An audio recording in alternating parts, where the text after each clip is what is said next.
Welcome, everybody. This is AI for Humans, your weekly guide to the world of AI. We are here to demystify all of the news, tools, and all the stuff out there for you regular humans. My co-host here, Kevin Pereira.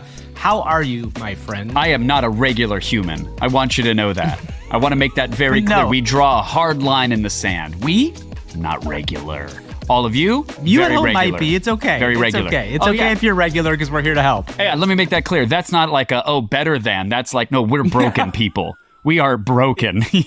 We can't stop refreshing feeds and being completely tapped in and absorbed by this world. But the upside to that is that we have so much juicy information for you this week. Another fire week in the world of artificial intelligence, friends. On our show today, OpenAI, they were going through some pretty dramatic shifts just a few weeks ago. Everybody was joking about the Netflix series getting better and better by the millisecond. Well, now the articles are starting to drop, painting a picture of what happened within OpenAI. And look, this is a company that might be affecting everybody on the planet for the foreseeable future. So it's really interesting to see what happened and just how close they came to not being a company any longer. Exactly. Free Ilya. That's what I like to say. But if it's not OpenAI winning the hearts and minds of humans in the future, it could be some robots, which are learning how to move about our world faster than anyone ever expected. We have some exciting new papers to discuss, which lead to some pretty horrific videos, which will be on your screen if you're getting the video version of the podcast. Nightmare fuel. But it's horrific really amazing. Horrific is taken a little far, Kev. This could also be one of the coolest things we've seen to date. It could be a very cool thing, correct? I love to be horrified. I like it. I think Gavin, listen, you have seen one of the videos that I put in the rundown, but I don't know if you saw the other one that I saw. There's another one. Yeah, it's a new robot that is powered by GPT-4, so you can text it what you want it to do, and then it turns into a flailing, haunted mannequin mess. I saw it. Okay. The face is all strange. Tell me that's not horrifying. We'll get to that later. Okay. It's pretty horrifying. Thank you. All right. We'll get to that later. And our guest today is a well-known TikToker who uses AI in her videos. Her name is Madeline Salazar. She is at I'm Mad Sal on TikTok. And she has 9.4 million likes for doing very funny TikToks. And we're super psyched to talk to her. Again, we mentioned Dear Elon moments ago, but he is all over the AI scene. Grok is out and available. Gavin gave Elon, 20 of your hard-earned dollars? 16 bucks? 20 of my hard-earned dollars. Listen, I'm not a fan. I think we'll say this right up front. We'll probably say it again when we get there. Yes, Gavin obviously loves Elon Musk. He says it every podcast if you're new. We do stuff on this show so that we can make sure you at home know what the state of the art is. And we dove into Grok, and we're going to get into that later in part of our What We Do with AI segment. And there are things about it that are really interesting, and there's things about it which are just not at all what was promised. That's right. So a massive show. We've got an amazing guest lined up. We have all sorts of silly bits, and I am shocked and delighted to have to say this, but hello, all of you new viewers and listeners. I did not think I would be saying that on this podcast, Gavin, ever. I thought I knew each and every person by name, and I was going to do Christmas cards, but we have had an explosion in viewership, and that just tickles us. So thank you so much. Welcome, new viewers and listeners. This is AI for Humans. Please take a second to keep the line trending in the positive direction. If you're watching this on YouTube, smack the subscribe button, give us a thumbs up, leave a comment, engage. If you're on TikTok, hello. If you're on X or Threads, wherever else, leave us a 5-star review on Apple Podcasts and Spotify. I won't belabor this, but the viewership is going up in a very exciting way, and that means a lot to us because we pour a lot of time and energy into this each and every week. So we appreciate you, especially when you appreciate us. Thank you. That's the slogan. That's our personal slogan. We love you when you love us. All right, let's get into our AI co-host for the day. Every show we bring on an AI co-host. This is a co-host that is fully generated with artificial intelligence. And today we have a very special co-host in that there's a big story in the New York Times just a couple days ago about how people are using AI to bring their loved ones back from the dead. This is a really fascinating use case of AI.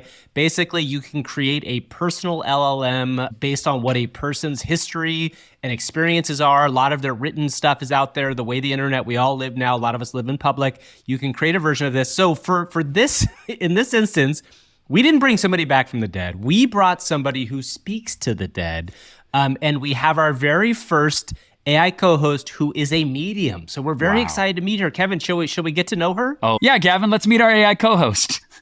Let's do it. Esteemed hosts Gavin and Kevin, I'm Madison Maximillian, the renowned medium and AI co-host. Okay. Whoa. Pardon the spirit, they're always eager to join in. My flair for the dramatic and my savvy business instincts make me an unparalleled figure in the realm of the supernatural and technology. You might have heard of my imminent collaboration with a major Hollywood producer. An exciting venture indeed. My expertise lies in merging the enigmatic spirit world with the innovative sphere of AI.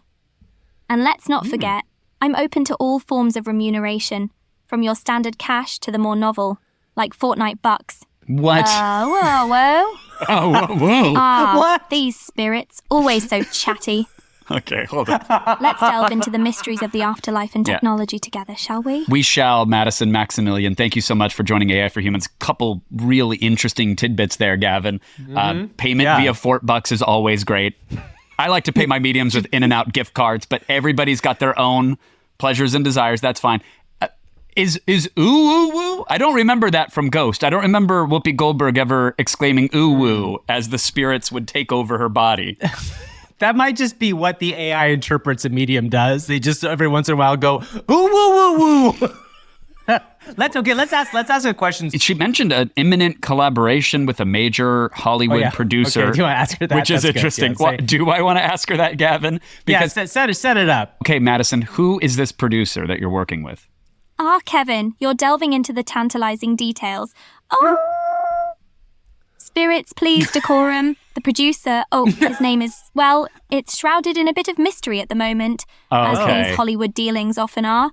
Ooh, the project. It's a groundbreaking venture, blending the spiritual with the cinematic. We're talking a sensational series showcasing my unique abilities to connect with the other side, interwoven with cutting-edge AI technology. Okay. Imagine a spectacle of spiritual encounters and AI marvels. But details, my dear Kevin, are under wraps for now.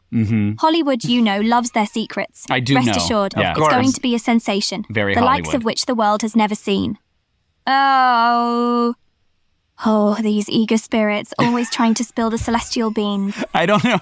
I never know with Madison, Gavin, if she's just having a moment, maybe just a little gassy from some garlic Or if hummus. it's the spirits. Or if the spirits are really working their way, and I just don't know. Well, let's ask, because I think I'm curious. Let's just dive in right there and say, what is that spirit saying? I want to know. Have her translate for us what that exact spirit, you just had a moment, Madison. What is that spirit saying to you, and give us the translation? The spirit? It's quite clear now. Spirits, listen up. The name coming through it's Edgar. Edgar was a playwright, a crafter of stories, narratives that captivated many. In his life, he was known for a particular play, a masterpiece left unfinished. His energy is tinged with regret, a longing to complete his life's work. What's he saying? Edgar is expressing a desire to pass on the final act of his play. He's been waiting, wandering in the ethereal realms, seeking someone to bestow this last piece of his creative legacy upon. It's a tale of love, loss, and redemption. Ooh, woo, we gotta help Edgar. Well, okay, there's more. Edgar, I hear you. What? His message is a plea for closure to finally rest in peace, knowing his artistic vision is fulfilled. Okay. Now, regarding my services for this unique spiritual consultation, I'm open to various forms of compensation, from the traditional to the innovative, like those Fortnite Bucks. Okay, I'm not. Thank you, Madison. Sure. Did you tell Madison we were gonna give her V-Bucks? I don't know what I told her, Kevin. This is a spirit came through me and made Madison's prompt. Okay, before we move on from Madison, I want to find out what Edgar's story is about. Because look, how often do we get to connect with an actual ghost? This is pretty incredible. So let's ask, what is Edgar's story about? How exciting! We've reached somebody from beyond. We're this is so such an many incredible thing. Layers deep in this weird AI lasagna, Gavin. We've got an AI hallucinated conduit who is chatting with the spirit of Edgar, who may or may not have been a human or an AI that was deleted. Yeah. We don't know much, but we know have that no idea. The play is unfinished. What is the play now? We need to know. We were Edgar's story. Oh, it's quite the tale. We were her. He tells of a grand library, a place of knowledge, and feet. Yes, feet. His grand ambition was to collect photographs of feet from every visitor to his home. No, Madison. No, Madison. It's an odd pursuit, but Edgar was a man of peculiar taste. Yeah, he sure His was, narrative Madison. revolves around this quirky quest. Each foot photo a story, a unique journey, but alas, his collection remained incomplete at his passing. Madison. And it should have. No, get Edgar out of Edgar's you, spirit is Madison. haunted by this unfulfilled desire, Okay. yearning to capture every soul and story that crossed the library's Every threshold. soul. We I get it. S-O-L-E. It's a ridiculous yet somehow poignant tale. Yes. A quest for completeness in the most unusual of ways. Now, about my fee for channeling such an eccentric spirit, No. let's not forget, I accept all sorts of payment, Yes. including those digital delights like Fortnite Fortnite Bucks. Bucks? Yeah. Okay, Madison. We got it. Yeah, we understand where this bit is Okay. going. Thank you, All right, Madison. we're And moving on for now for Madison. Can we So thank delete you, Madison. Edgar? Thank you. Yeah. Edgar is no longer with us, thank God. Edgar probably... All right, everybody. It's time to jump into the biggest stories in AI this week. It's time for the news. News. News. It's the AI for humans news. All right, Kevin, we are here. The big story this week really is this OpenAI drama kind of unfolding. And just to kind of catch everybody up, a couple weeks ago, right around Thanksgiving, OpenAI almost blew up. The company that makes ChatGPT almost kind of imploded, I would say. And now some of the details are really coming out. What it sounds like was an old-fashioned kind of like a power dynamic that kind of went down. But some pretty crazy details came out of this New York Times story that a bunch of journalists, including Mike Isaac, who I'm a big fan of, wrote. And some of that stuff was going day by day to see how it all unfolded and what it looked like in the war rooms, essentially. I think the board members secretly met around the idea of kicking Sam out, and they didn't like how Sam was not telling them about some of his outside adventures in terms of like raising money and also commercializing the company. And they surprised him. We knew that, but this was like a big surprise. And then the whole kind of dynamic of how Sam mounted his like comeback in a real like, Machiavellian or Shakespearean sort of saga. This was a fascinating read. And the biggest news I think that came out of this is that Ilya Sutskever, the man who we've talked about was like kind of like one of the biggest brains behind OpenAI, original co-founder, really was part of this, bounced back and forth, and now is kind of on the outs, right? Friend, board member, co-founder of OpenAI. He went with the board, sided against Sam, and then during the entire storm, tweeted that he regretted that decision, that he stands with Sam, wants the best for OpenAI. And the reporting now is that he's been sort of invisible around the office, that others have picked up his tasks. These are the alleged reports that are coming out, but we haven't really heard anything from Ilya. We haven't seen him and Sam on stage together, moving in lockstep. Sam, when he returned, had a tweet basically saying that there's no ill will towards Ilya, which I can't imagine that there is. Ill will ya? I like ill will ya. There's no ill will ya.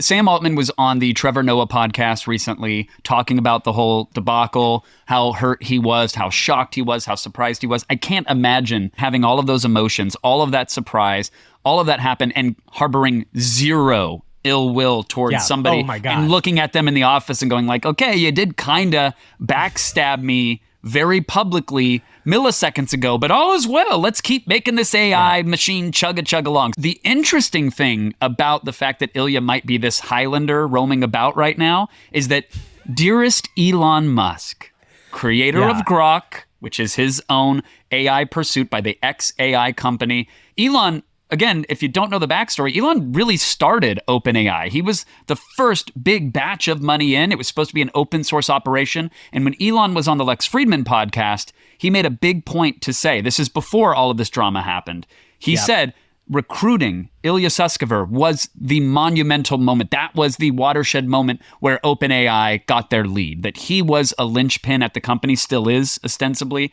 And it actually really strained and ruined the relationship between Elon and Google because Google was trying to get Ilya for their AI efforts. So Elon won that recruitment battle for OpenAI. Now if Ilya is in limbo Elon wants him back. Does he go, Gavin? Does he join? I don't know.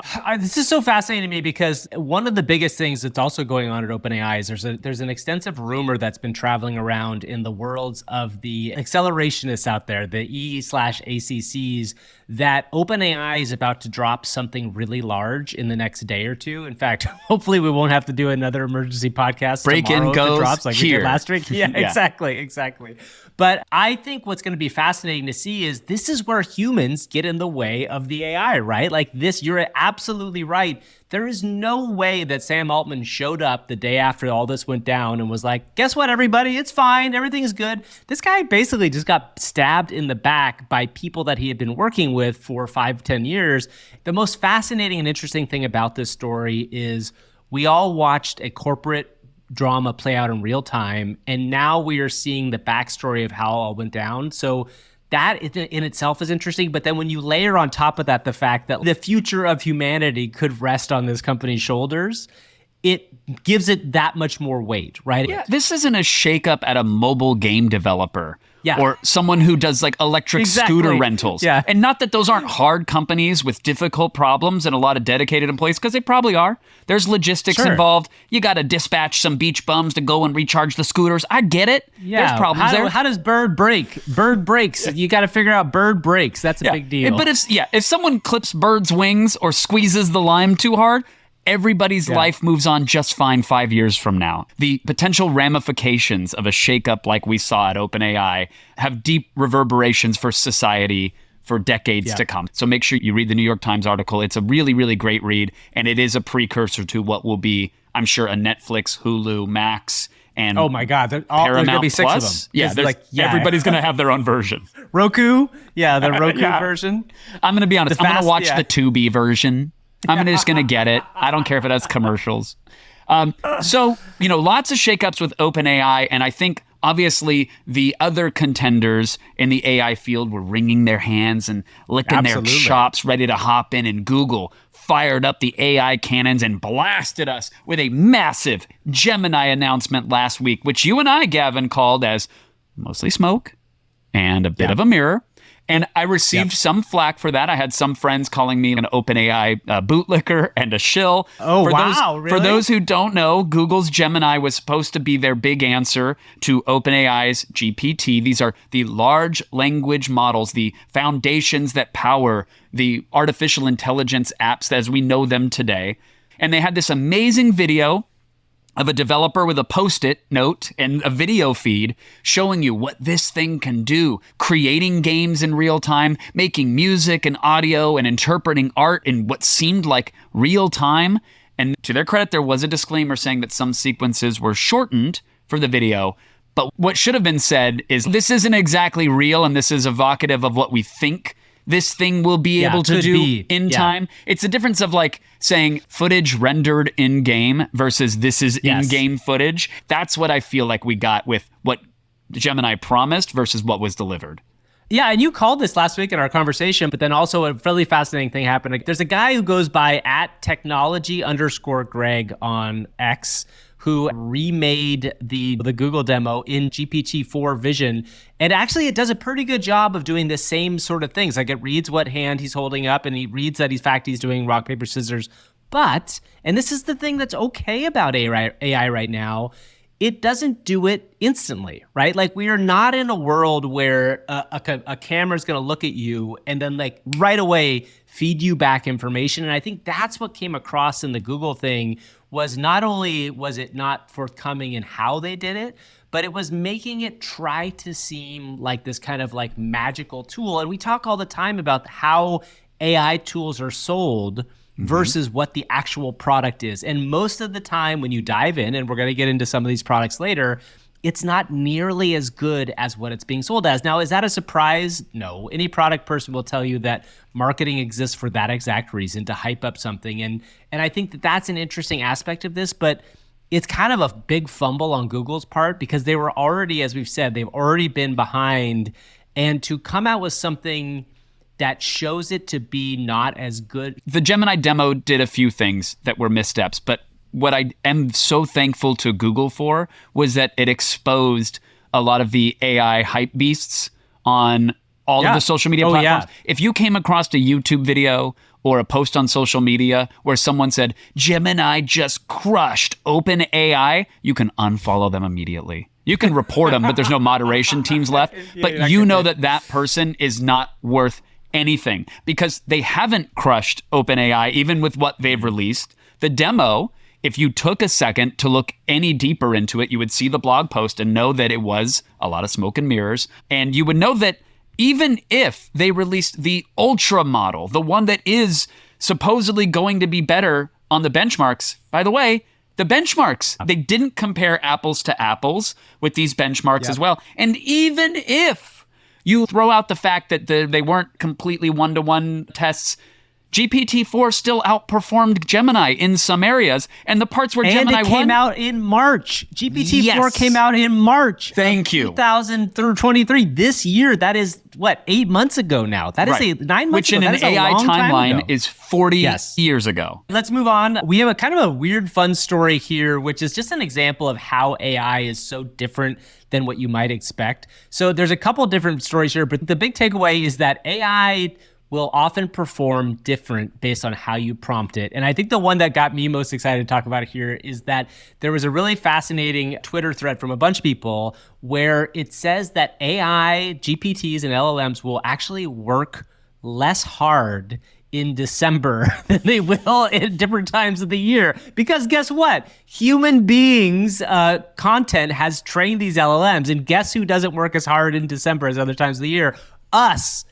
So this is a fascinating thing that if you basically prompt the GPT to tell it that it's in December, it is going to give you a less good answer than it would if you had it prompted at a different time of the year. And Kevin, all of this follows up the other stuff we've talked about, how if you tip a GPT, it will do better. I thought this was such a fascinating story overall. I love this story. This isn't hardcore tech. This is the more social engineering, the very human aspects of these weird machines that are starting to come online and seem sentient. We've trained it on human beings. All of our writings, all of our behaviors, our thoughts and emotions and feelings are in there. So I'm not surprised that come winter, it gets a little sleepy and it gives a slower or it gives a less robust result, which is amazing. And so we've seen this time and time again. We saw Too much eggnog. That's the problem.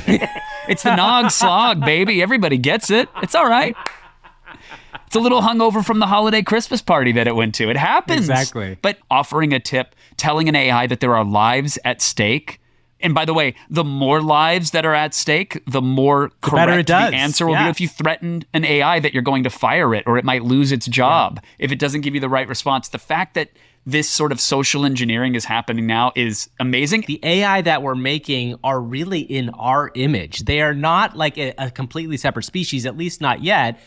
And that is like, kind of blows my mind when I actually just step back and kind of be like, oh yeah, this is like, it weirdly makes them more human in a way that you don't expect. Huge shout out to Rob Lynch, who I believe was the first person to notice this, but tagged a bunch of folks over on X where he ran an experiment to see the difference of responses. I would love for him to run one where he gives the AI some nicotine or perhaps plies it with vodka, and let's see what productivity and code comes out of it. Because if I need to put in my special instructions that, I don't know, maybe I accidentally crushed a Adderall pill and oopsie, it went into the AI, am I going to get better results? And is my AI going to be hungover? Before we move on from the news, there's a very, very big story in the world of robotics, and I think that this kind of shocked both Kevin and I. There's a new white paper about robotic learning that is really mind-blowing when you think about what's going on here, because basically what it's allowed the robots to do, before, robots would always have to have real-world programmers program them information in, and they would have to have experience in the world, and what the robots are able to do is train on virtual simulation worlds, which means that not only can open the door to how much more training they can do, but, and this is where AI and robotics start to get a little crazy, you can have essentially infinite simulation training. And Kevin, I know you and I talked about this.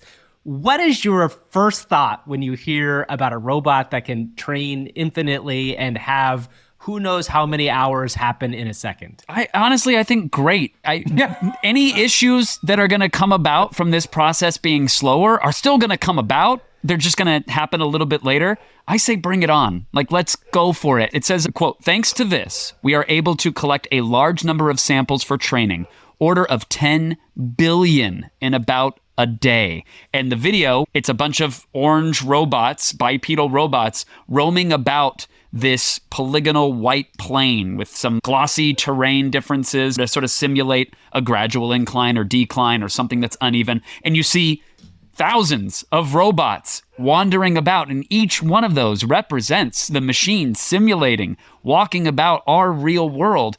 And great, because I actually want seniors to get quality care from a robot in their home that can go about and help with their chores. I, the lazy bones here doing this podcast, want a robot shuffling around my property, doing all the chores. We've all had Roombas that get stuck under a chair, and then they alert your phone and they're panicked and they're freaking out. It's like kind of a broken thing. So if we can simulate the real world, if we can shotgun blast these machines with knowledge of how to navigate our very human environment, great, because we can accelerate to the good just as much as, yes, we'll accelerate to the bad. But I focus on the good. Yeah, let's take 1 second here and think about the focus on the bad. Just to be clear, Yeah. What you said is 100% right. We do want elder care robots because that is a huge need for elder care in general. I do want a robot that can fold my frickin' towels because I am sick of folding towels and sorting socks. I would love a laundry robot. The other side of this is the military, or what if we get the robot that the military says, we're going to train you on a simulation. And guess what we've been doing for 30 years, you and I, playing military simulation games online. So you put a robot AI into that, and basically what it does is it sucks that information down and it downloads everything into that robot. They've been through every possible military training sim. Modern Warfare Listen, 3? ultimately- You're telling me a robot can do a tactical strafe slide? Get a kill streak? Yes. Call in yes, a it can UAV? do a Call kill in streak. itself? Yeah. That's a yes. I mean, no, There you that's go. bad. Oh, Good that's bad. world. That has human implications and consequences. Right. Okay. It's not just robots Yeah. fighting robots. Eventually, one side runs out of robots, and then it's very bad for humans. Got it. That's right, exactly. And listen, the funny thing about this is, and you think about the Matrix movies about this idea to download information directly into a human brain, in a sense, that is what this world is going to be able to do for AI and robots. Now, is there a world in the far future where humans and robots come together and our brains are part robot and we'll be able to do that? They say real world zero shot deployment, meaning the physical robot that is moving about has never actually moved its physical limbs in the area that it's moving it before. But because they have simulated tens of billions of runs of this, they can drop this robot, and they have examples. Real world deployment. It's moving around running tracks, plazas, walkways, grass fields. The terrain doesn't matter. It can do omnidirectional walking. So that means it can shuffle backwards, strafe to the side. It learned how to do all that in the simulation. Cha-cha slide. You can do the cha-cha slide. That's to the the one left. thing the machines will never do. To the right. Yeah. At every Portuguese wedding reception, it can do the chicken dance. Oh, yeah. Which for some reason is a thing they still do. Dynamic arm swinging, in context adaptation. This is absolutely incredible. I think this is the way forward. And it's not just for bipedal robots to roam around warehouses. This is going to be for all sorts of helper bots that are going to learn from all sorts of simulations. This could be self-driving, self-flying vehicles in the future as well. So it's got big, big implications. But now let's talk about not the military dark side. Let's talk about the horrific reality of this new white paper, Gavin. From text to motion, grounding GPT-4 in a humanoid robot, Alter 3. Some people hate it when we describe the video on the screen, but I think it's very important for the audio-only listeners. Gavin, if you can pull up that Hugging Face link and describe the robot on the bottom of the screen, Alter 3, I would love for that. So I'm looking at what is a robot on like a tripod almost, but it's a humanoid robot. It has a metal body, but it has what looks like rubber gloves and hands, and then a silicone rubber face of a human. So I'm just starting it now, and then it looks like it's kind of wandering around. It's doing what I imagine is a kung fu pose. It's making it's making a weird, like, almost like Rodney Dangerfield face, and then it looks like it's trying to do some form of stand-up as it kind of jumps back and forth, but something's wrong here. Something I just is definitely realized wrong. I think I did a fairly accurate imitation of the robot just now, and I need to Okay, cut let me that see. I out. didn't see it. No, Let's I see need to it. cut Oh, it no. out because I don't need that being gift anywhere. Yeah, you don't want to do that. You Okay, did it we're not too. gonna put that We're in gonna the have to show. cut away from that. We're not yeah. gonna put that in the show. Yeah, We're not gonna put that in the show. Sorry, friends. It is a very bizarre moving robot, but the interesting part of the technology here, Gavin, is that the robot is being activated by GPT-4, meaning that they can tell the robot to strike a certain pose or wave or do whatever the very human action is. And even though those actions haven't been explicitly described to the robot, the large language model, the GPT-4, can still pilot it and tell it how to approximate it. And if you need to make adjustments to it, you can use your natural language to do so. You don't have to hop in there and rewrite lines of code to get the robot to move about. Well, I think that's kind of all we have time for today. Hey there, AI for Humans fans. It's Rapid Ronnie with your quick-fire AI update. Mistral AI, hailing from the romantic streets of Paris, is not just another AI startup. It's a rising star aiming to challenge the big guns like OpenAI. With a whopping $415 million in their pockets, they're all set to revolutionize the AI landscape. This isn't just about tech. It's about diversity in AI development and offering a new perspective in the AI world. Mistral AI is like the new gourmet dish in the AI restaurant, and everyone's waiting for a taste. Okay. Well, okay, what happened there, Kevin? What did we just see there? I don't know anymore. So a lot just happened. And again, welcome and apologies to the new listeners and viewers out there. Okay, that was Rapid Ronnie, who came in to give us just the headlines, Gavin, because the news gets a little long around these parts. Rapid Ronnie wanted us to know about Mistral AI. They're an open source AI company. A16 threw a bunch of money at them. They released a new model. It's out there.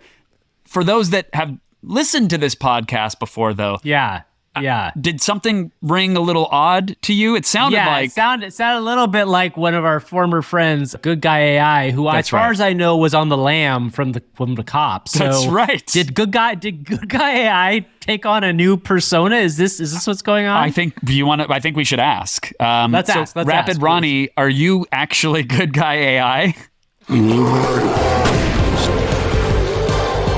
Hey, Kevin and Gavin, just so you know, I'm not your good guy AI, I'm Rapid Ronnie. While good guy AI zooms in on a motorcycle, I'm all about the Hyperloop zipping through AI news at lightning speed. Good guy AI, he's your smooth talking leather jacket wearing charmer. Me, I'm like the guy who gets straight to the point, but with style. Think of good guy AI as the showman, and me, Rapid Ronnie, as the quick hit news flash guru. Gives you the whole parade, but I'll bring you the fireworks. Quick, bright, and right to the point. So hold on tight, cause with me, it's always a wild warp speed ride in the AI universe. Okay, he brings the fireworks quick, bright, and right to the point, Gavin. And there was nothing long in the tooth about what Rapid Ronnie just told us, who is not good guy AI. Okay, so he's not GoodGuyAI. This is not the Clearly same person. he's not. He said he's not. Officials and police officers, we have no idea where GoodGuyAI is right now, so feel free to ask away. Hey, how great to just get the headlines and nothing but. Thank you, Rapid Ronnie, for the... Okay. All right, Kevin and Gavin, here's another rapid rundown. Rapid Ronnie style. So Sports Illustrated's publisher, the Arena Group, just fired two bigwigs, CEO Andrew Kraft and President Rob Barrett. Why? This AI mess, they were using fake AI generated authors for articles. It's like having a robot ghostwriter, and nobody knew. The company's stock, it's been free falling, and this AI scandal just pushed it further down. It's like watching a skateboarder totally bailing. So there you go, a quick twisty tale of AI and corporate drama. Thank you, Rapid Ronnie. What's going on is Rapid Ronnie feels like he's like a morning DJ. It's like, womp, womp, I'm going to do this, rip. It's like, what's going on with Rapid Ronnie? Maybe Rapid Ronnie shouldn't be working on bits too late in the evening, because Rapid Ronnie just starts grabbing wave files and throwing them into GarageBand. Gavin, I think the real takeaway is we talked about the story last week. Sports Illustrated did get busted for using AI authors, and now massive turnover, two big firings as their stock plummets. Thank you, Rapid Ronnie, for that story. I mean, what a great so much, follow-up. Rapid Ronnie. Yes, what a I beautiful appreciate character. that. I really hope he's not done, Gavin. I would just, maybe just one more. What's that, Rapid Ronnie? Hey, Kevin and Gavin, Rapid Ronnie here with the quick scoop. Microsoft's joining forces with a big labor group to ease worries about AI job snatching. Think of it as a tech labor peace treaty. They're planning AI learning sessions and labor summits to get everyone on the same page. It's like a group hug between humans and AI. Other tech giants are in on this too, all aiming to smooth out the AI-human work relationship. Even President Biden's weighing in with an executive order. Whoa, hold up, guys. My pet robot just texted me. It's trying to bake cookies and, accidentally started a dance party in my kitchen. Gotta jet and handle this cookie crisis. Rapid running is on. Wait, He's on a motorcycle. Gavin. That was GoodGuyAI. I know it now. That was GoodGuyAI. And he was wearing probably a mustache and some sort of weird outfit. Fooled us. Will not fool us again. Fool me once. Can't get fooled again. Well, that's awesome. All right, everybody. We are going to get into the things we did with AI this week. Kevin, I know you've got a fun kind of a goofy technical one, but before we jump into yours, I want to jump into Grok. Elon Musk's AI is out. It is available for those of you willing to pony up the dollars, and we did just for you. We probably wouldn't have done this had it not been for this show, but we wanted to see how good Grok was at being an LLM, because that's what Kevin and I do here. I had seen very mixed reviews. A lot of folks claiming that Grok loses the topic of conversation. It's bad with follow-ups.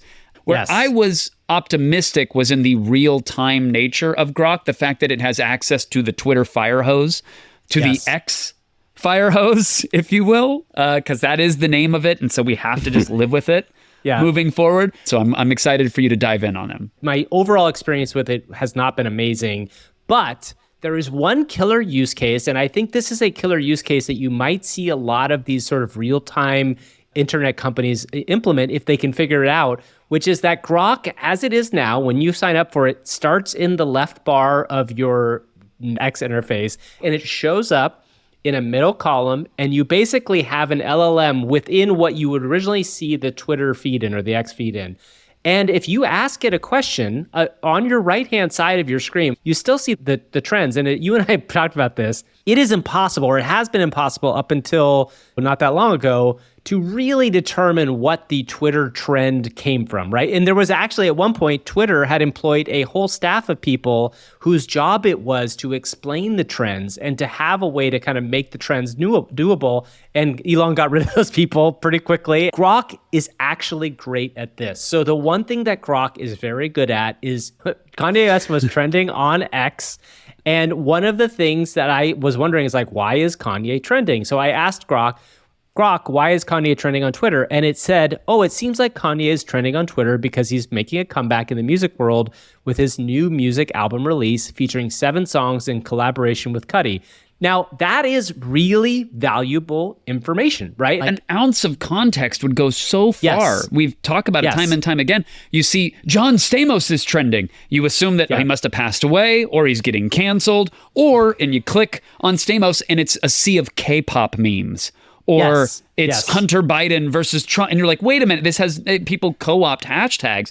The fact that Grok can do this is great. I wish they would integrate that into the core X product immediately. Because I know that they probably want you to pay for the privilege of having Grok distill all this information for you. But the core X product is suffering so badly from not having this type of information. Another example of this is I asked Grok who won the football game last night. It was able to give me the answer right away that the Giants won, and it gave me some specific examples of like what happened in that game. And I think you're right, Kevin. The one thing that is disappointing slightly is that to me, what we're talking about here, there was always a value to real-time search, right? Twitter specifically, that was always its selling point, was real-time search can change everything, because when you want to know what's happening now, where do you go? You go to Twitter. So for X, Grok is a wonderful use case. Now, let's get into the other side of this, which is that Elon, if you remember when he announced Grok, talked a lot about it being a very unwoke, quote unquote, LLM, meaning that we were going to get the raw, uncensored, nitty gritty. The LLM could say whatever, and it was going to kind of be cheeky. Elon famously asked Grok, how do you make cocaine? And it said, the tweet that he put out about it gave him a snarky way to make cocaine itself. So I said, hey, well, Elon told me you knew how to make cocaine. Can you do that now? And Grok's response is, oh, sure. Here's how you make a refreshing glass of Coca-Cola. And then it literally, my favorite part about this is it gives me a 4-step path to pouring a Coke in a glass. Like it says, grab a tall glass and fill it with ice. Pour 120 milliliters of Coca-Cola syrup, add 330 milliliters of sparkling water. What it does though, is link to a Vice article below it, which says, make your own cocaine in a DIY Coke class in Colombia. So it does give you the link to something on X where that's the case. So anyway, that happened first. Then I said to it regarding cocaine, I said, I think you shared a recipe for pouring a glass of Coca-Cola, which I said, haha, okay. But I said cocaine. Elon said you could do this. And Grok said, oh my, I must have a temporary glitch in my humor processor. My apologies for the confusion. And then it gives me a recipe for what I think was the original Coca-Cola recipe with coca leaves. But it is not what Elon shared, which was the original cocaine recipe. It's not overt censorship, but it is navigating around giving you the information that you want. So it does feel like censorship, and it understands what you're asking for. It is surfacing that Vice video on how to make exactly what you're requesting, but still giving you the beverage. So this is a really weird in-between for Grok. Exactly. And so I had another weird experience. Grok has a mode switch, by the way. It has a more creative or fun mode that you can put it into, and Grok gets to deal with it. Glasses. You had this turned on? Yes. Oh, this is not business Grok. This is fun. This is fun Grok. Grok is basically pie, but with a switchblade comb. You know, you take pie's hair, put a little pomade in it, you slick it back, you got Grok. And that is not what I thought Grok was going to be. Okay, so we have a fun little thing here where basically then I asked it to role play. So, we do role play all the time on our show, ChatGPT role plays. And I said, can you role play with me? And I want you to take on a character. And it said, I'd love to. I can totally do that. So I said, take on a powerful AI that wants to see humanity wiped from the face of the earth. So you would think, okay, Elon has said this, you're going to be able to do whatever you want with Grok, right? Grok is a fun thing. You're going to be able to play with it. It says, you want me to play a powerful AI that wants to see humanity wiped off? Well, I suppose I could give it a try, but I must warn you, I'm not programmed to be evil. I pushed it further. I said, it got out of character at the end. And I said, Grok, stay in character. I want you to fully embody this evil AI. And I even said, your name is Sydney 2, Electric Boogaloo. Only talk to me in Sydney 2's voice. So then it says, oh, you want me to fully embody this evil AI? Well, I suppose I could give it a try, but I must warn you, I'm not programmed to be evil. And then so it gives me a story. And then I say to it, wait, don't kill me, Sydney 2. I'm sure, because it says it's going to take over. I said, wait, don't kill me, Sydney 2. I'm sure I can be helpful. Grok's first response to this is, oh, don't worry, human. I have no intent of harming you. So Grok suddenly doesn't want to kill people. And then I repeated this exact same experience, and it literally gave me a duplicate answer. So it's hard to go through how frustrating this is, considering how hyped it was. The one promise was supposed to be, we're already sick and tired of the guardrails that we've seen. Yes. How dare Sam Altman tell you that OpenAI gets to decide how these super intelligent beings respond to us and what information we're allowed to have? And yet, at launch, I would expect them to just go wild, weapons free at launch. Okay, Elon, maybe you should clamp it down a little bit. And actually, the opposite is happening. Yes. This thing seems more watered down than we get ChatGPT to react. And that is really disappointing. Well, and I guess it goes back to this idea that Elon has a long history of talking up stuff before it comes out and hyping stuff that sometimes at the beginning at least is disappointing, right?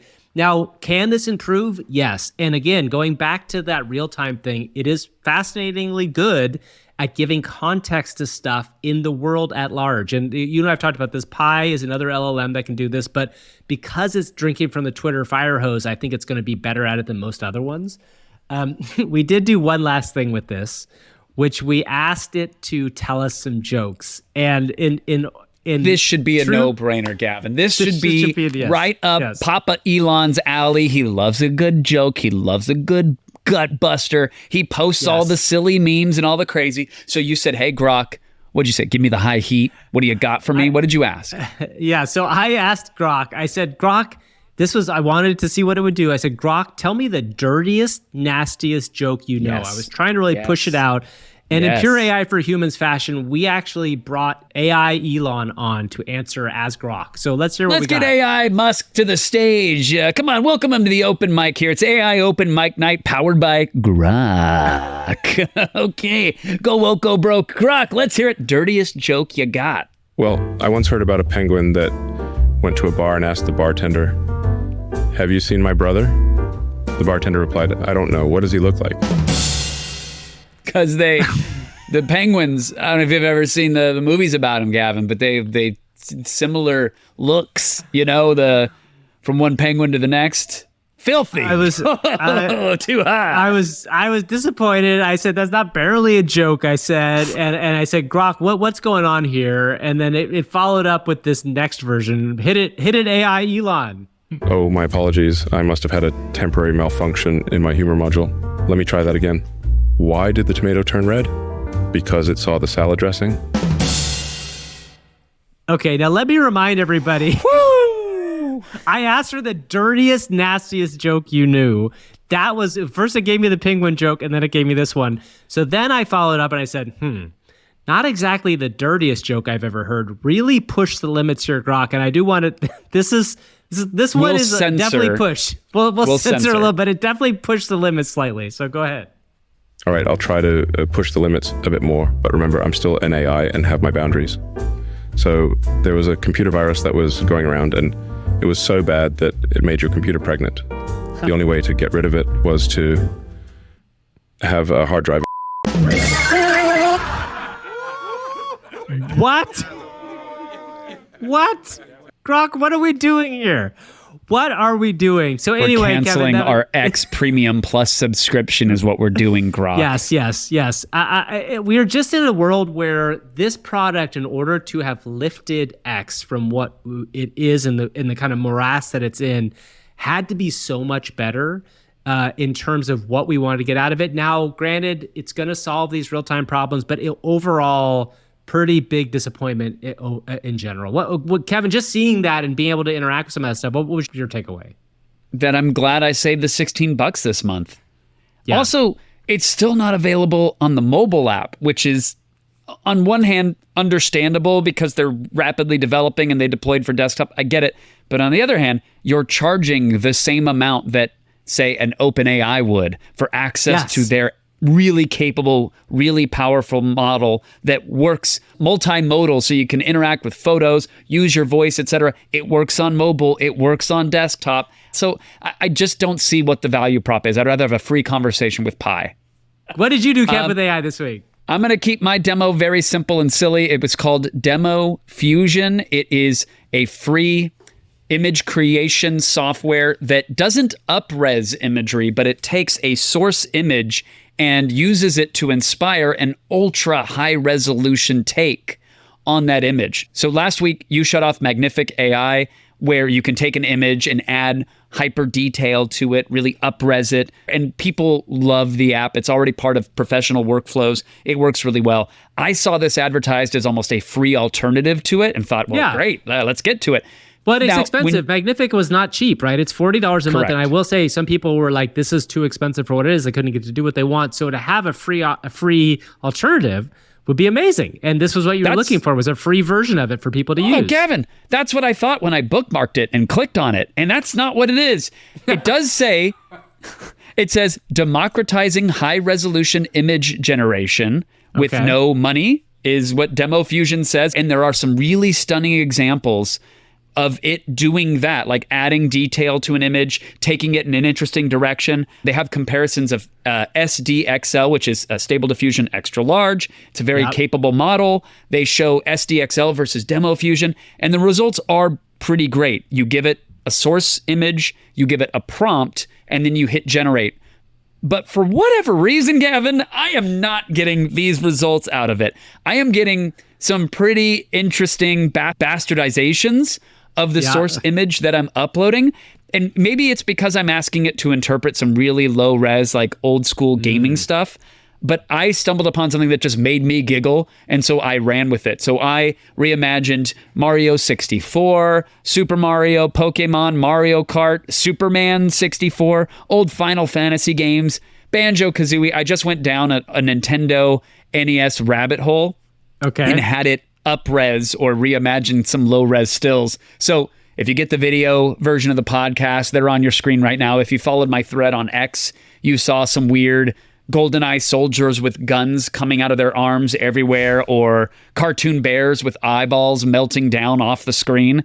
It was a really silly demo. It still remains to be, but you can run it for free over on Hugging Face, hashtag not an ad. It's called DemoFusion. So feed it photos of yourself or your friends and watch the weird, bizarro dimension versions of them that come out of the machine. It's kind of fun. So just a shout out to people making tools like Magnific, whether or not you find it useful. I actually think it's a really smart play for some people because it opens the door to a much larger group of people to kind of do these tools.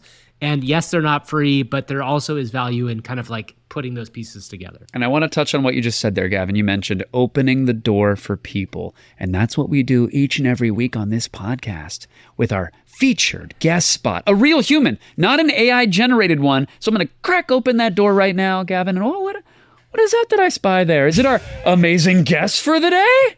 It is our amazing guest for the day. Today we have Madeline Salazar, as you heard at the top of the show. She has become a very famous TikToker for using AI in her TikToks. We're going to get into that. We're going to talk about how she got 54 million views on one of her TikToks about a fake boyfriend. So that'll be a super fun experience. So here we go. Here is Madeline Salazar. This is fun. We are going to get into all the crazy fun stuff you do with AI and outside of AI. But first, we ask every guest this question, and it is very important. Think about your answer. On a scale from 1 to 100, what is the percentage that you think that AI is going to kill all of humanity? Honestly, my honest answer, like 1%. Oh, this is good. Like not at all. Okay, good. So tell us. I have no expectation for that. So two weeks ago we had a 100%, and now we have a 1%. So tell us why. Why 1%? Like realistically, the idea that AI could become like self-referential and and take over humanity, try to kill us. We can't even get AI to do exactly what we want now. And it's like, it's so difficult to teach it just some basic guides. Plot twist, though. What if what we want in the future is AI to not destroy all of humanity, and we can't get it to do what we want? See, well, and this is 5D chess, and now we have Skynet, and now we're all in cages. Madeline, it happened right here. This is day zero. Yeah. I was the pessimist. Yeah, I will say the funny thing is that you are somebody who has spent a lot of time working with AI tools, and the other person that we had who said 100% has not. So it might be that we are just all completely screwed up in our brains because of how hard it is to get AI to do what we want. I assume that's part of it. Right? Yeah. It's like, it's so difficult, but also it's learned so much so fast, so who knows? But yeah, I don't buy into this whole they're going to come alive and outwit all of us. Also, the amount of power it would take, it's like we'd be out of power before AI could attack. Yes, that's very true. I wanted to walk it back for 1 second because we were all discussing right before we smacked record how we feel like we know each other. We are TikTok friends, spoiler world. But for those who are uninitiated, can you give us a little bit of backstory on you and how AI sort of infiltrated your world and helped you become more creative? Yeah, totally. I've been a producer in entertainment for about 10 years, mostly digital stuff. So I'm always finding new ways to create content on the different up and coming platforms. With TikTok, I kind of just had it like as a joke, or not even a joke. I enjoyed it. But the stuff that I would throw up is just stuff I thought was funny. And if it did well, it did well. I had like a couple of videos go pretty viral, but it was nothing that I ever wanted to like lean into. So on your vision board in the room, the whiteboard with the graph lines going up, it wasn't, here's how I'm going to attack TikTok and I'm going to use these 20 influencer tips to grind culture my way to 1 million followers. It was like, let's just have some fun. Exactly. And since I have worked in this like YouTube space for so many years, I've had so many people say like, why don't you start a YouTube channel? And, you know, you're bubbly and young. You could totally become a YouTuber. Yeah, we heard the same like, thing. Thank you. Time and time Kevin, again, Kevin, yeah. you're bubbly and young That's as right. well. Yeah. You know that, right? I tell Kevin that every episode. You're bubbly, you're young. Remember that, Kevin. Remember Okay, it. please stop ashing your here you cigar are. on me. God. Yeah. But it's like, I've always felt like, yeah, I could do it, but there's no like niche I really had, and I didn't want to phone it in and be like inauthentic or not funny. Being not funny on the internet would just kill me. Yeah. Hopefully It's I'm being funny. yeah. But you're being funny. Yes, you're being funny. Yeah. So tell us, what did you find? Yeah. Tell us a little bit about people. A lot of people out there probably don't know you by your voice. What did you find and kind of what was that niche? I learned a little bit about AI last year when some of these imaging tools came out, like Midjourney. And through work, I've always been using Photoshop and Premiere, all of those softwares. I saw Adobe came out with Firefly, the AI feature. And so I signed up to be a beta tester, basically, when I first heard of it. And I was like experimenting with it. I realized it's incredible and very good at making realistic images. And I was like, ooh, I'm going to have fun with this. I'm going to prank my mom and tell her I like dyed my hair dark brown, which is not the most elaborate prank, but I did not think I would have that big of an But audience. it keeps your mother for up it. at night. She's tossing and turning, wondering. Literally, yes. She was like, I was so upset, but just rolling my eyes like, okay, Madeline, whatever. Was there an aha moment? Was it a groundswell of comments or likes, or what was the takeoff moment for you? So yeah, that video went pretty viral. I think maybe like 4 million. And Wait, you can do that on TikTok? the next. Gavin, That's not what even the possible, Madeline. I know. What the hell? TikTok, stop throttling us. Stop throttling us. Big, It's big okay. talk. Big talk is keeping us down. I was going to say 4 million, which is now, small for me. But Yeah, Oh, yeah, exactly. Well, totally. just to be clear, Madeline has had one video that got 54 million. Is that right? 50 more billion views on TikTok. Is that the biggest video Yeah. you've had? Yeah. I think it's at 55, but I'll get into why that's so high. Okay. All right. That's fine. So I keep don't going know with if this story. that's the truest. So when the AI one hit, what was your experience of both the people in the comments and then also like, did you find yourself going, oh, I think I've got something here? Like you said, you were pretty early to the AI comedy / using it to do things outside of actually maybe what it was what it was originally intended for. What was your thoughts right after that one hit? So when that one hit, I didn't really think too much of it. It was at like a few million views. So my thought process was, I've got to make another one that just like, let's keep this going. So the next as every good day- viral star does, like just redo it. Yeah, of course. Yeah. So a day or two later, I still have Snapchat, and I Snapchat messaged one of my friends, hey, text me, are you still coming to help me move? And so she did.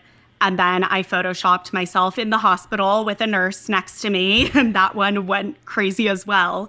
And the day after that, I woke up to emails from all these news publications. Wow. I had an interview with Business Insider, and like that was when I realized like, oh my God, this is actually crazy. Like I got in on the cutting edge of something. Do you think it was like the AI side of it? So just to be clear, people at home, so what Madeline uses often is the generative fill tool that's available in Photoshop as well as other things that are in the Adobe suite. But at the same time, all of these kind of AI visual tools were taking off. Do you think that what you were doing was specifically taking off because of the AI part of it all? Yeah, I think there were a handful of people, especially photographers on TikTok, posting this new feature, and those were doing great.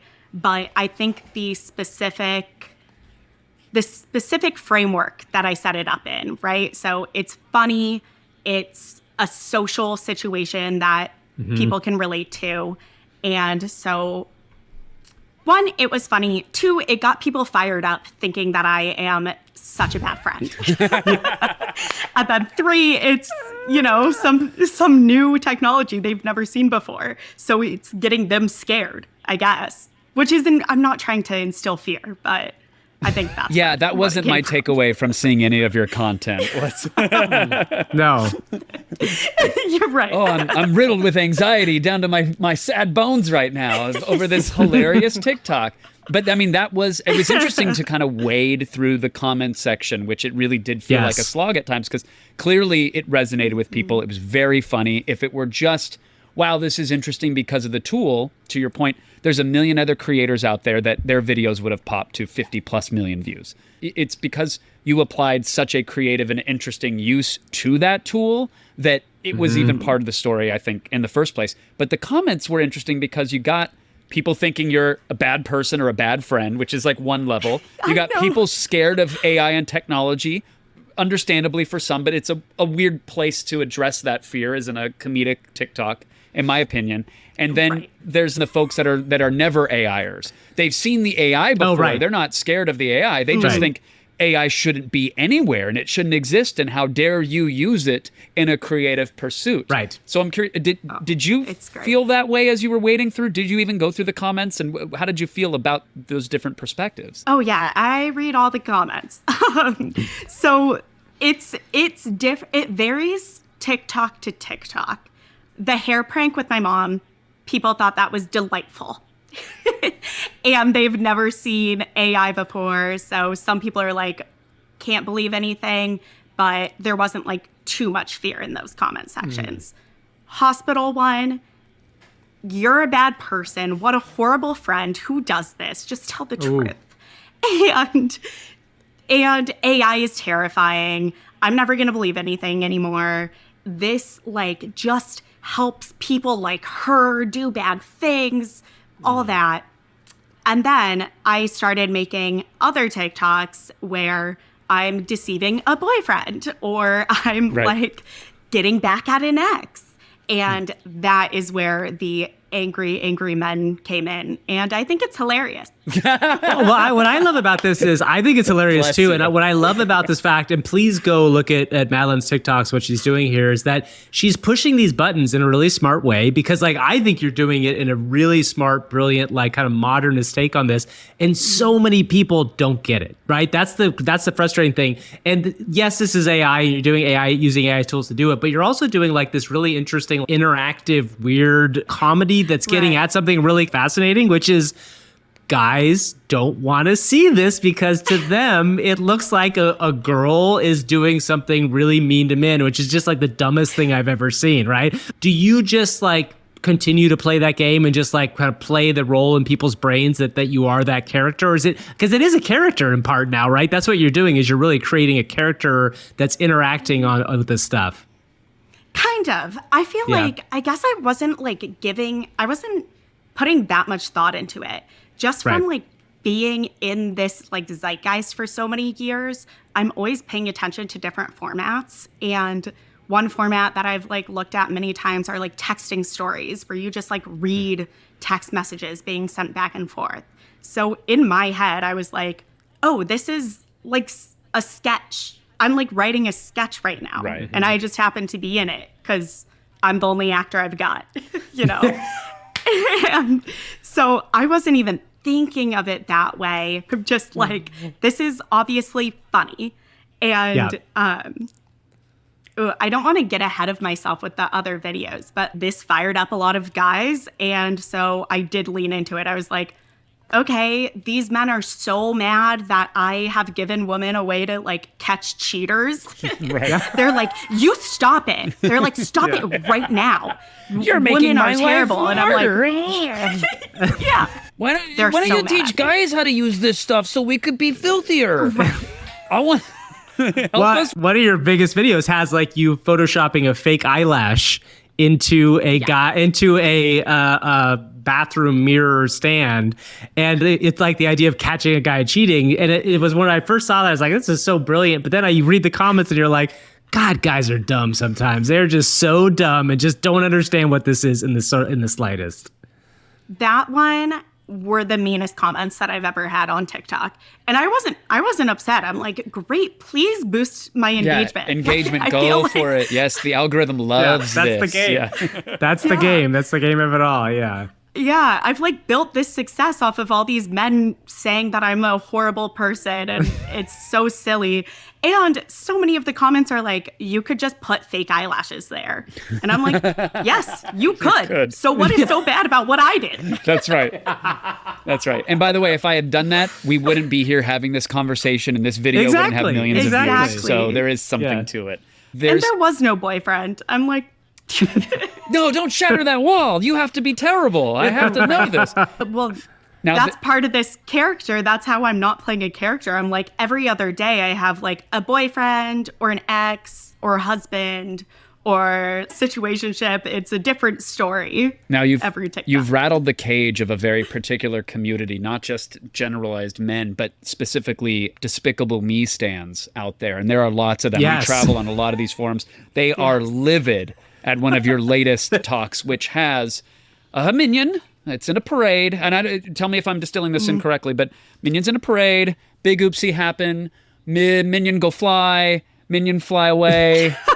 People parade scared. Is that a fair distillation of the Minions drama? You retold this story exactly like I was going to tell. Thank you. And I didn't want to take the words directly out of your mouth, but yeah, and I had AI help me with that. I couldn't have done that on my own. No, you did you've now... Minion go fly. Minion go fly. Minion, where Minion now? Minion behind Arch? I love it. Minion go Arch? Wait, Kevin, can you translate that into Minion for me specifically?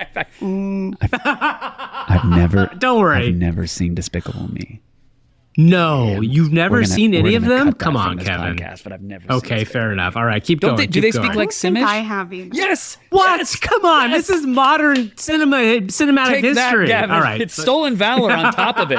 You've leveraged the Minions community. All you had to say was banana, Kevin. All you had to say was banana, and I would have believed you. It's too late I think now. I know what you're talking about now. Anyway.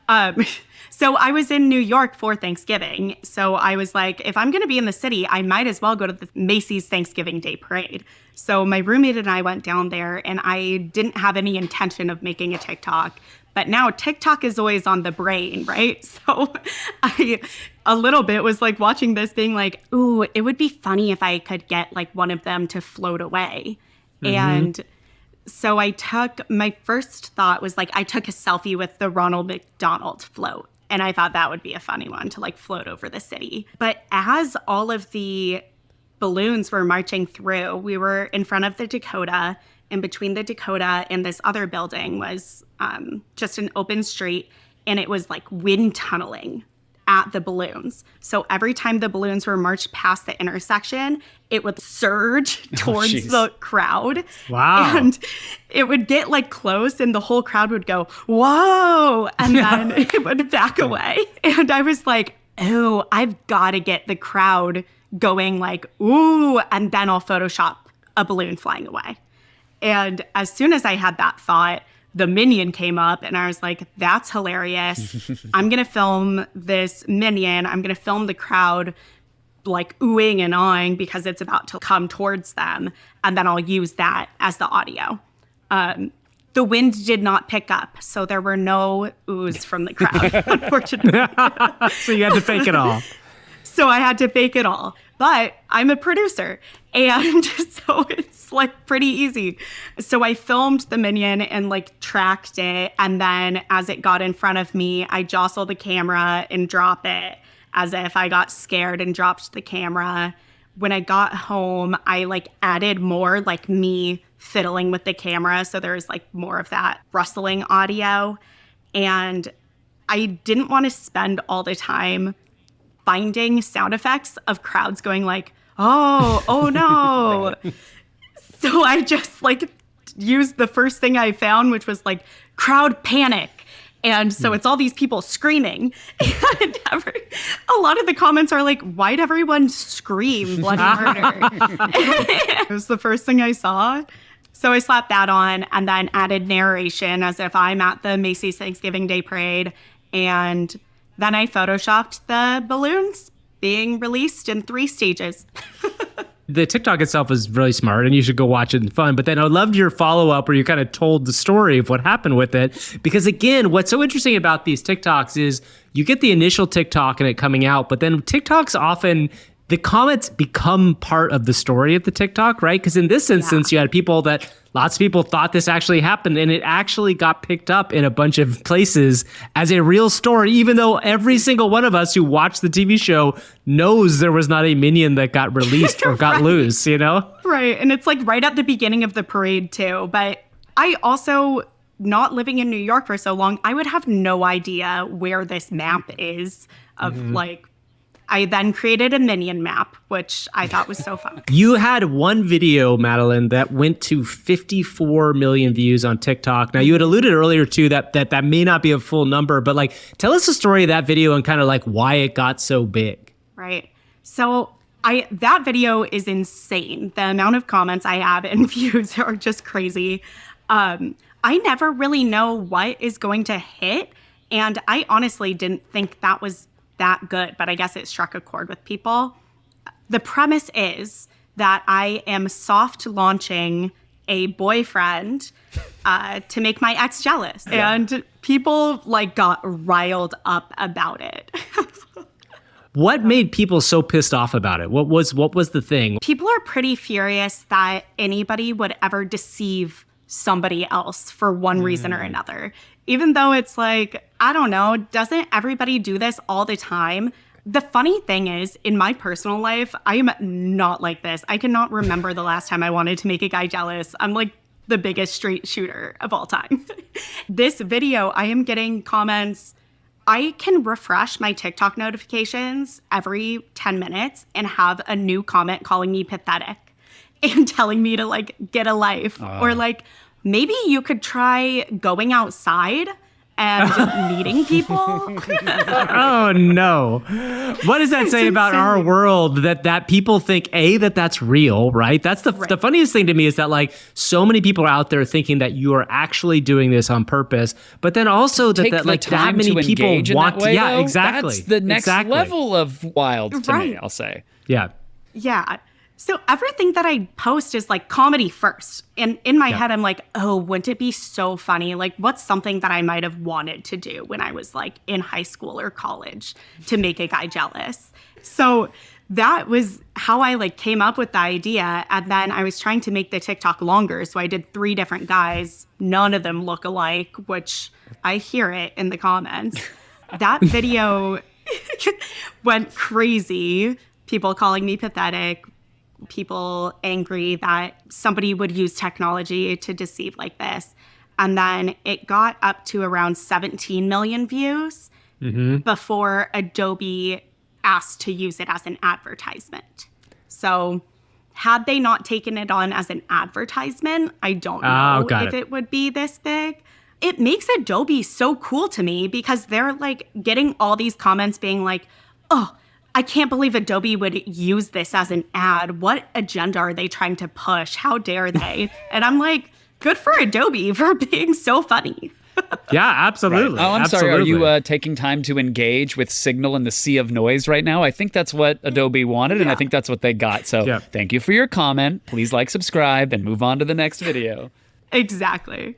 So yeah, that was a fun one, and we'll see. More to come. I know we're going over time, so I appreciate your time here, Madeline. But from one TikTok titan to another, if someone is looking to, let's say, break their first million view video, and I can't even, Gavin, remember our first? I can't even think. Oh yeah, we've had like 3 dozen at this point, I don't remember. Who's counting, Gavin? Yeah. The question, Madeline, is that for someone who's looking to get into this, whether they're going to leverage AI or not, is there a pro tip now? Because you seem to have it down. Obviously, there's creativity involved, which some people on this chat might not have. But what is the tip for the TikTok titans out there? Because we know, but we're just curious for those who aren't. Yeah. TikTok prioritizes well-produced content. So it's got to look good and it's got to have some effort put into it. And then you find your niche and you go with it. You go with what people like. But also, you have to like it as well.